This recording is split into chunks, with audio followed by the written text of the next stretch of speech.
Seconds before White Island erupted, a father named Paul Browitt looked up, saw a black cloud rising from the crater, and told his daughter to take a picture of it. He wasn't afraid. He had no reason to be. Nothing about the tour he'd booked told him this walk was dangerous. 3 weeks earlier, the agency monitoring that volcano had already raised its alert level. The day before, seismic readings had spiked to their highest point in months. None of that made it into the brochure. This is the story of what Paul Browitt and his family didn't know, and what it cost them. To understand how he ended up on that crater with a camera in his hand, you have to go back a few months, to Melbourne, where Paul was planning a family trip with his 2 daughters, Stephanie and her younger sister Crystal, a cruise on Royal Caribbean's Ovation of the Seas, the kind of trip where you book excursions off a list in a glossy brochure and don't think too hard about which one to pick. Their mother, Marie, was coming too, but she'd stay on board for this particular stop. Her own health made the walk unsuitable, so she'd wait on the ship while her husband and daughters went ashore. A family excursion to a place called Whakaari, also known as White Island, an active volcano about 50 kilometers off New Zealand's coast that tour companies had been walking tourists across for years. On the 9th of December 2019, the Browitts made it to the crater with their tour group. Stephanie has written about that walk herself, in a memoir called Out of the Ashes, and I want to use her own words here rather than paraphrase them, because there's nothing I could write that captures it better than she already has. She describes her father looking behind them and seeing something rise from the crater, a big black cloud, and turning to her sister, excited, not afraid, saying, "Crystal, look, take a picture." And then, in her words, a spine-chilling scream came from one of the guides in front, "Run!" They bolted for the jetty as the volcano let out what she describes as a deafening screech behind them. I want to be clear about something before we go further. That's not the last photo anyone took that day. Other tour groups were still filming in those final minutes too, but it is the last thing Stephanie remembers her father saying to her sister. A dad telling his daughter to take a picture of something beautiful, seconds before it killed him.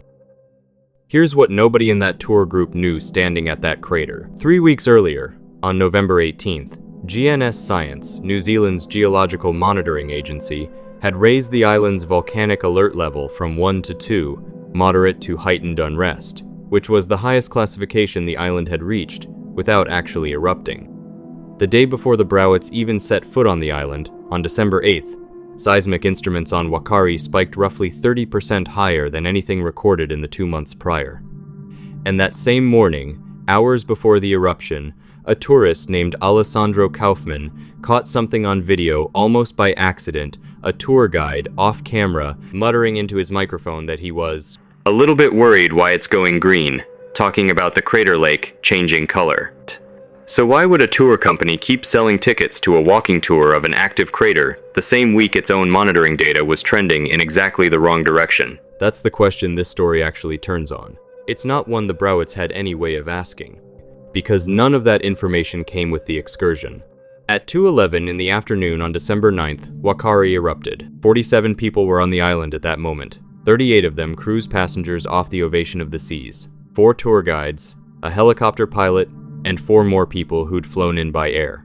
Some groups had already gotten lucky with timing alone. 2 helicopter parties and a boat group called the PJ4 had already left the island by around 2:05, and another tour group, the Phoenix, the one Kaufman had been filming with, had already finished its walk and was back aboard its boat. The Browitts weren't among the lucky ones. An American tourist named Michael Shade was on a different boat, just about to pull away from the island when it happened. He started tweeting in real time as it unfolded, and his boat turned back around to help pull people out of the water. Another couple, American honeymooners Matt and Lauren Urey, were still up near the crater when it went off. Lauren later testified that people around her kept raising their phones to photograph the rising ash cloud, even as she was, in her words, freaking out, and Matt remembered a guide shouting, "Not today. Run." Police weren't alerted until 6 minutes after the eruption, and their first estimate was that as many as 100 people might have been on or near the island. The real number was smaller, but every one of those 47 people was now trying to get off a volcano that was still active. What happened to the Browitt family in the minutes and months after that is where I want to slow down, because this is the part where restraint matters more than detail. Paul Browitt died in the hospital from his injuries. Crystal, 21 years old, died on the island itself. Stephanie survived, but survived is doing a lot of work in that sentence.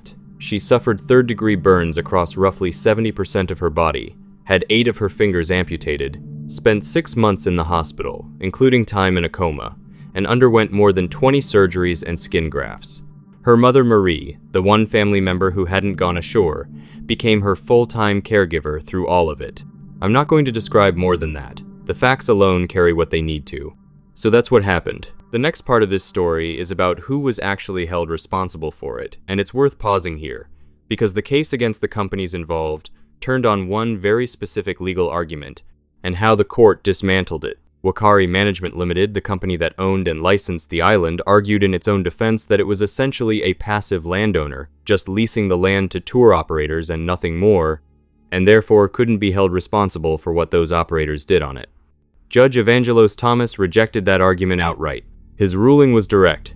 To be liable under the relevant safety law, he said, a company has to be exercising actual control or management of a workplace in a practical sense, and, in his words, owning it is not enough. On the 31st of October 2023, WML was convicted on one health and safety charge. GNS Science itself was also fined for failing to adequately communicate the risk to the contractors operating on the island. The judge noted that while the odds of an eruption on any given day were low, the potential harm if one occurred while tourists were present was always very high.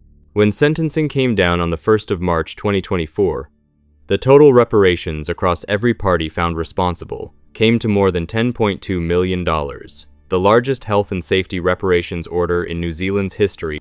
To put that number in perspective, the judge set a baseline figure of $250,000 per victim before any additional damages were calculated on top. Not every party was punished, though criminal charges against WML's 3 individual directors were dismissed, because prosecutors couldn't prove which specific person's individual negligence caused the harm, as opposed to the company as a whole. That was the criminal side. The Browitts also went after Royal Caribbean directly, in civil court, arguing the cruise line's decision to sell that excursion in the first place was, and this is the actual language from their filing, indecently cavalier, outside the bounds of decency, and so reckless that it should not be tolerated in civilized society. Royal Caribbean initially tried to get the whole case moved to a court in Australia, away from Florida, citing the fine print in the cruise ticket. Australia's federal court said no. The case was headed for a 4-week jury trial in Miami. And then, on the 17th of September 2024, the night before that trial was set to start, and Royal Caribbean settled. The amount was never disclosed, and I'm not going to guess at it. Into Stephanie's closing words. Stephanie spoke about that settlement afterward, in her own words, and I think that's the right place to leave this. She said, "It has been exhausting, it has been scary, and we are just very relieved that it has finally come to an end. We were willing to do whatever we needed to do to fight for Dad and Crystal, and for ourselves.